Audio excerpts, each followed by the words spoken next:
Hello everybody and welcome to episode 15 of our Let's Play on Duel Links.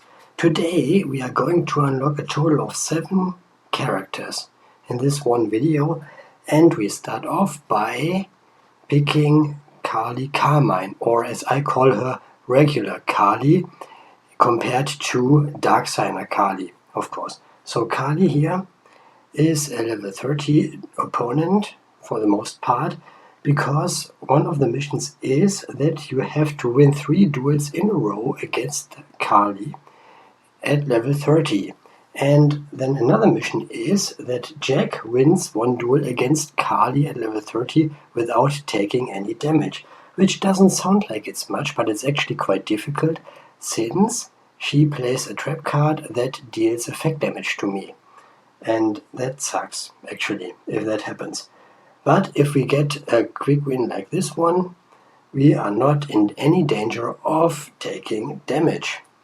So then we had to win 3 5D duels with spellcasters only, which I did off screen against some standard duelists. We had to win 3 5D duels without using level 5 or higher monsters, which is just easy. And I did this against some standard duelists as well.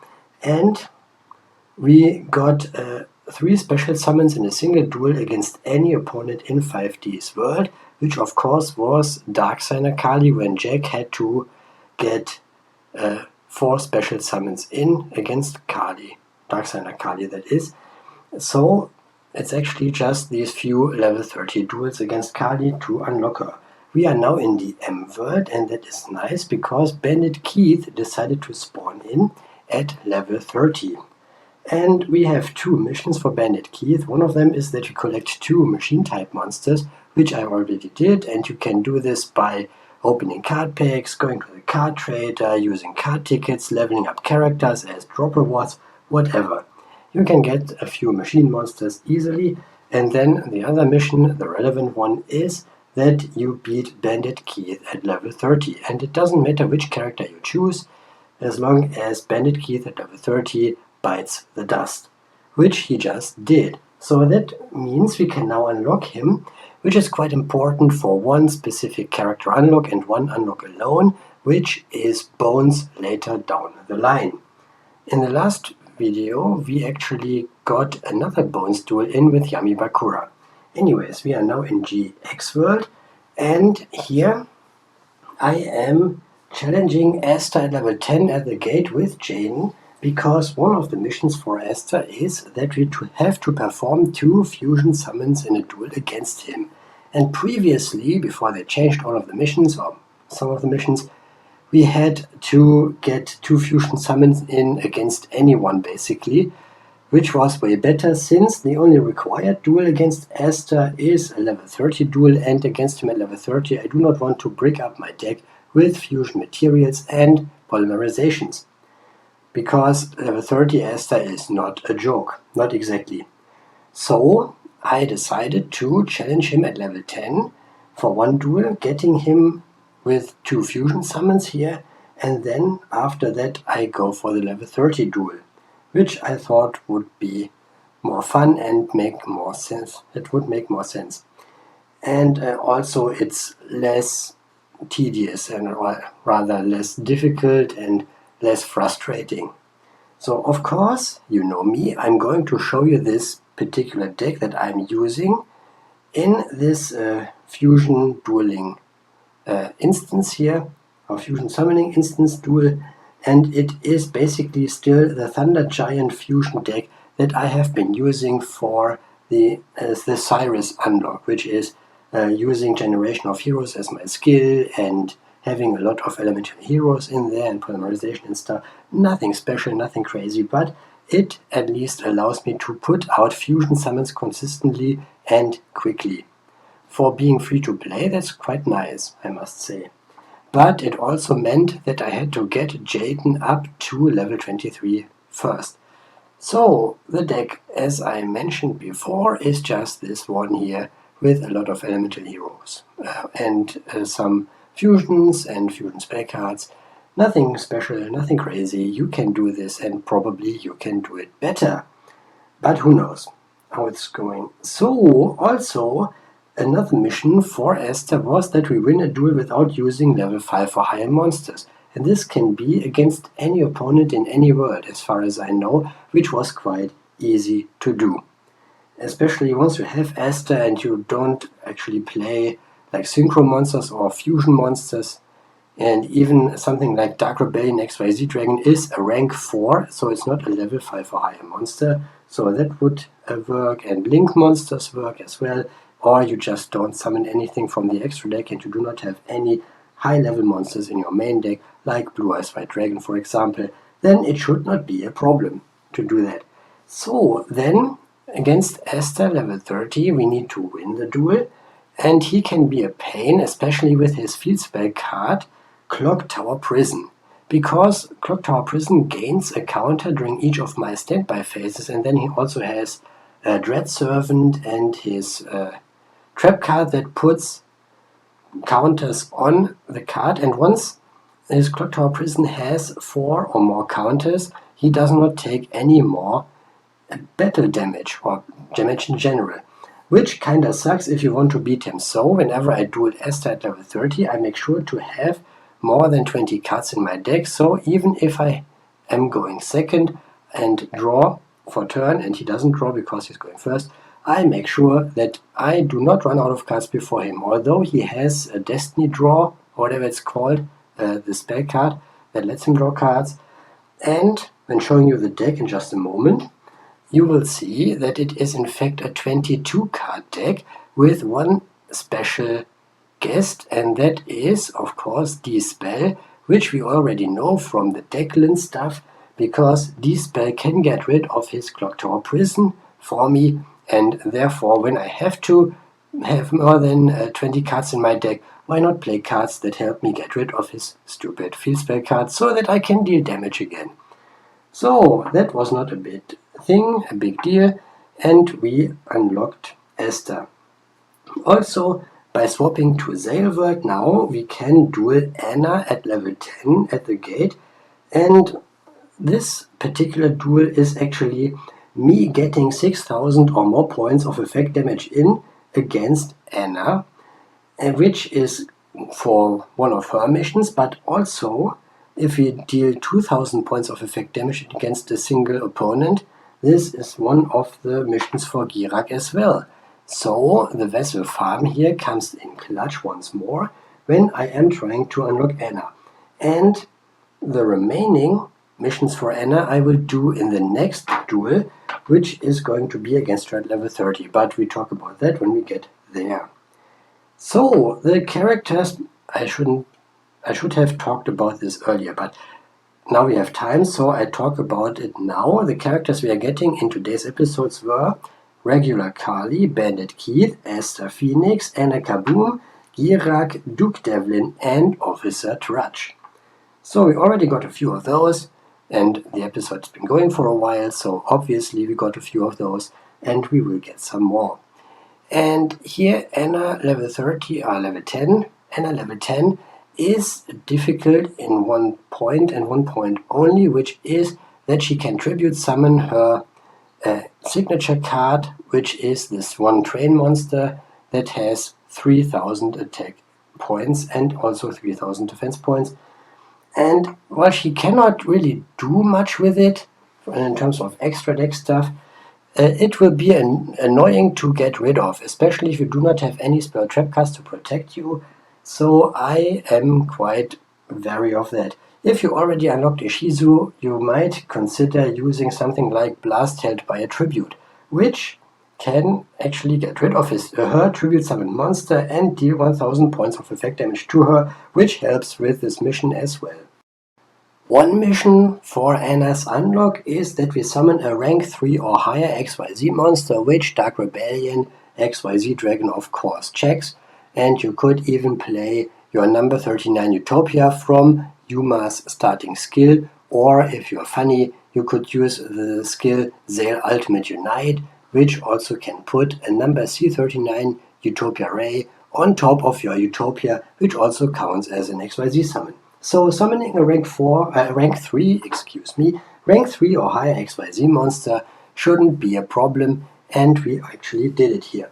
Also, we destroyed 3 monsters in a single duel against Anna, and that is quite nice. Also, when you are in the right mood for it, you could also activate 3 trap cards in a single duel against Anna. This could be when you're doing the vessel farm or whatever you do for the mission with effect damage, or it could be against her at level 30, since we are now dueling her at level 30 with Yuma, and the one objective that we need to clear in this particular duel is that Yuma wins against her at level 30, which is quite, I wouldn't say easy, but it is doable, manageable.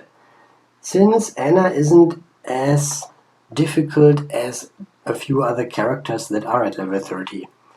For example, Devlin, I already mentioned him before, and I do not like going up against Devlin or Dennis McField at level 30. In general, a lot of the characters that are in Arc 5 world are a pain to duel at level 30, so I do not want to mess with those. But Anna is a Zale character and therefore shouldn't be as big a problem.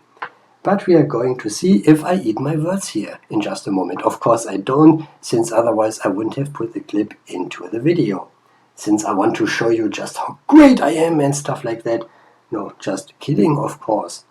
And yeah, dueling Anna here at level 30 and finishing her off isn't really difficult, and one trap that you could use if you're going for the 3 traps in one duel mission is your embodiment of Apophis that you get after unlocking Odeon, and I always like to play this guy when I have some trap related missions like activating continuous trap cards or whatever, since it becomes a level 4 monster with 1600 attack and 1800 defense points, which is quite good for some stall tactics, but also it allows me to get one body onto the field to protect my life points, and if I activate Embodiment of Apophis and then normal summon a level 4 monster, I have 2 level 4 monsters basically and can go into Dark Rebellion XYZ Dragon.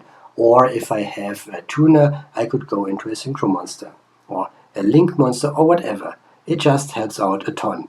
And therefore Embodiment of Apophis is one of the better traps that I can use, especially if I'm not investing into any other cards here, into any trap cards or whatever, so it is among the best trap cards that I have on a new account, without, going for some card tickets or whatever. Obviously I would prefer stuff like Karma Cut, but Embodiment of Apophis is quite nice, and getting Anna unlocked is also quite nice.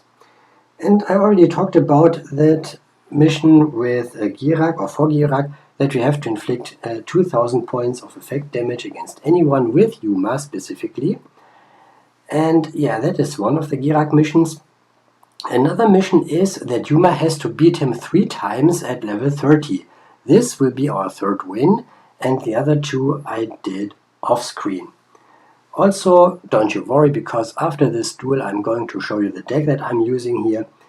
Since it contains a lot of beast type monsters and level 5 and rank 5 monsters, or 1 rank 5 monster basically, which is number C39 Utopia Ray Victory, or whatever it's called, from the Lifetimes card list. So it's easily obtainable for you as well. Also, the missions that we have to clear for Girag here are that Yuma summons a rank 5 or higher warrior type XYZ monster against him, then the 2000 effect damage stuff, but whatever. Then Yuma versus Girag gets 3000 or more points of damage in with a single attack, so we buff up our guys. And versus Girag we summon a total of 3 beast type monsters. Beast type monsters are stuff like your Performer Pearl Silverclaw that you get for actually leveling up Yuya or stuff like that. Also, you have a few beasts lying around, probably. And if not, you can just level characters up and maybe get those guys. And with that said, this is the deck that I was using, and this XYZ monster that I got from the Lifetimes list is limited to 1, which means I cannot play Mirror Force in this particular deck, or in this instance. But that is okay, since our objective was to unlock Girag, and we cleared everything more or less easily, so all that's left here is to claim the rewards and unlock Girag. which means we can go to another character now, because Duke Devlin happened to spawn in DM World. So let me swap to DM World and challenge Duke. He is at level 10, and if you already have Yami Yugi since you started with him, or if you are already at stage 10 in DM World and unlocked Yami Yugi when your starter character was the Dokaiba, you can now go for the Duke mission, or the Duke missions, plural, because Duke has a few missions that require Yami Yugi specifically. We get a comeback victory against him, which is quite problematic since he uses a card that makes him lose 1000 life points, and he plays more of this, and he can even recycle it, I think. So I need to get my life points to at least below 2000, so that I have a nice way of dealing with this, and nice little wiggle room, basically. We also summon a level 5 or higher spellcaster monster with Yami Yugi against him, which in my case is Dark Magician Girl, since she is a level 6 monster and therefore only requires 1 tribute, but you could also play Dark Magician or whatever you have. And then a level 4 or higher dragon is summoned. We have a few of those. For example, the light attribute dragon monster that increases the level of a monster you want to choose by 2 when that monster is summoned. And it is in the Stardust Nexus structure deck. Also, we have some level 4 dragons from the Others Challenger structure deck, like this one dragon that beefs up other dragons on the field, so this shouldn't be a problem. Summoning a level 3 or higher rock type monster kinda sucks if you do not have something like Gem Knight Pearl in your extra deck, which I would get with a card ticket, but not on this account, because no. But you have some rock type monsters from starter decks of characters, and therefore you should be fine, I reckon. Also, we summoned 2 warriors in a single duel against him. And this is all we need to do to unlock Duke. So, a level 5 higher spellcaster, a level 4 higher dragon, a level 3 or higher rock monster. Also, this works for XYZ monsters as well, so ranks, yeah, work too. And 2 warriors in a single duel. Also, you finish him off with a comeback victory. And this is all we need to do. And just to show you what I used in this particular duel, I am going to go into my deck here. And there you see that I have a lot of dragons, warriors, a few rocks, and 2 copies of Dark Magician Girl for consistency in my deck. Since I need one of the Dark Magician Girls, and if she is the last card in my deck and he thins out his deck a little, I am in trouble. So I play 2 for consistency. Now we are back in 5D's world and duel the Trudge Man, because we want to get some stuff done. Versus Trudge, we have to activate 4 trap cards in total, and in a previous duel against him I already activated 2. So I need to activate 2 more trap cards in this one, and I deal 2000 or more points of effect damage at once with a single effect activation, which of course for me is the Vessel Farm, and since the Thunder Crash wouldn't work, because it's less than 2000 points with a single Thunder Crash. Unless you're doing a crazy U-Link, but let's not start talking about that. I'm doing the Vessel Farm and that should be fine. Also, we had a few other missions for Trudge that we cleared in a level 30 duel against him, like performing 2 Synchro Summons, getting Junk Synchron twice onto the field, and inflicting 4000 or more points of damage with a single attack against him at level 30, as you say. That already happened, so here we are just going to activate 2 more trap cards in total to make 4, and the 2000 effect damage at once. And this is quite nice here, this duel in particular, since he showed up at level 20 as a spawn, and therefore I didn't need to use any gate keys. I mean, level 10 would be more ideal, but I decided to give it a shot anyways, since level 20 Trudge is not that scary, and in fact he wasn't. So we can just do the Vessel Farm here, do not need to go all the way with 2 union attacks, we just need to do the 2000 effect damage here. And of course, you know me, I am going to show you the deck that I used, which basically is Vessel Farm with traps, and of course I'm using some other cards that you have seen in the duel to actually make Vessel deal damage against an opponent that is not level 10 specifically. The level 10 opponents at the gate or when they spawn usually summon their weak monsters in attack position, and it's easy to attack into them and deal damage. However, level 20 and higher as legendary duelists like to set their monsters and therefore wouldn't take any damage from Vessel unless you have something that makes them deal piercing battle damage, or unless you play something like Stop Defense, which makes them switch to face-up attack position, and therefore you can attack into them with Gravekeeper's Vessel. And that's all she wrote for this one. Trudge is unlocked, and that allows us to go for a few more characters in the next episode. That is it for today anyways, and I, again, want to thank you so much for watching this video.